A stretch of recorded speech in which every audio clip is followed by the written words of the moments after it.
بلکہ یہ سمجھ لیں کہ پوری گفتگو کا لب لباب، جسے صلب موضوع کہہ لیں، موضوع کی جان، یہ آیت مقدسہ ہے سورہ طٰ۔ وَمَنْ أَعْرَضَ عَنْ ذِكْرِي فَإِنَّ لَهُ مَعِيشَةً ضَنْكًا کہا باریک ہے، فرمایا جو شخص ہمارے ذکر یعنی قرآن سے منہ پھیر لے گا تکلیف دہ زندگی گزارے گا۔ جو قرآن سے منہ پھیرے گا، اللہ کا فرمان ہے، قرآن سے منہ پھیرے گا کیا ہوگا؟ تکلیف دہ زندگی گزارے گا۔ اچھا، اگر اس کے اوپر ہم بات کریں تو تکلیف دہ زندگی کئی طرح کی ہے۔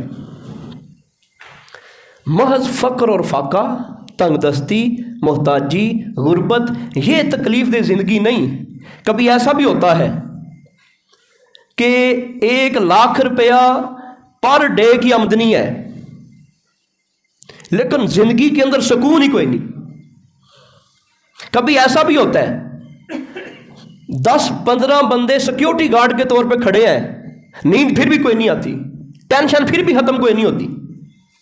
کبھی زندگی کی ہر سہولت موجود ہے، میاں بیوی کے آپس میں معاملات خراب ہیں، باپ اور بیٹوں کے معاملات خراب ہیں۔ مالک نے فرمایا ہم زندگی تباہ کر دیں گے، سکون نکال دیں گے۔ وہ سکون والی چپ جو ہے وہی تیری زندگی سے ہم نے باہر نکال دینی ہے۔ یا اللہ کیوں؟ میرا جرم کی ہے، نقصان کی ہے۔ فرمان اعرض عن ذکری، تو ساڈے قرآن تو منہ پھیر لیا، بس اسی تیرے نال جڑا نا جی وہ معاملے کر لیا، معیشت ضنکا، تیری زندگی جڑی تکلیف دہ ہو جائے گی۔ گو تیری کوٹھی بھی سونی ہوئے، تیرا بنگلہ بھی سونا ہوئے، تیرے کو زمین بھی چنگی ہوئے، نوکر چاکر بھی ہون، اولاد بھی ہوئے، لیکن ان کے باوجود جب قرآن تو منہ پھیرے گا نا جی، پھر سکون کو نہیں رہن دینا سی۔ کتنے لوگ ایسے، زندگی کی ہر سہولت موجود ہے، فکر ہی کوئی نہیں کسی چیز کا، لیکن اس کے باوجود سکون نہیں ہے۔ اللہ نے وہ سکون نکال دیا، وہ تباہی ہو گئی۔ جتنے بڑے بڑے لوگ ہیں، آئے دن اخباروں کے ساتھ شغف ہو تو آئے روز مقدمات نظر آتے ہیں جی، باپ نے اپنے بیٹے سے کچھ معاملات کیے تو بیٹے نے آگے سے اس کو قبول نہیں کیا، تو بیٹے نے چند دوستوں کے ساتھ اپنے باپ کو مروا دیا۔ باپ کو ہوس تھی کاروبار کی، بزنس کی، اس نے اپنے بیٹے کو مروا دیا، بیوی نے اپنے شوہر کو مروا دیا۔ آئے روز طرح طرح کی یہ جھوٹی نہیں سچی باتیں۔ اس کے پیچھے وجہ کیا ہے؟ کسی نے تویز ڈالنے ہیں؟ نہیں، یہ پیچھے وجہ ہے اللہ نے فرمایا قرآن وَمَنْ أَعْرَضَ عَنْ ذِكْرِي، ساڈے ذکر تو منہ پھیر لیا تسی، تے اسی پھر کی کران گے؟ فَإِنَّ لَهُ مَعِيشَةً ضَنْكًا، پھر اس کے لیے تکلیف دہ زندگی ہوگی۔ تکلیف دہ زندگی اللہ کا فیصلہ ہے۔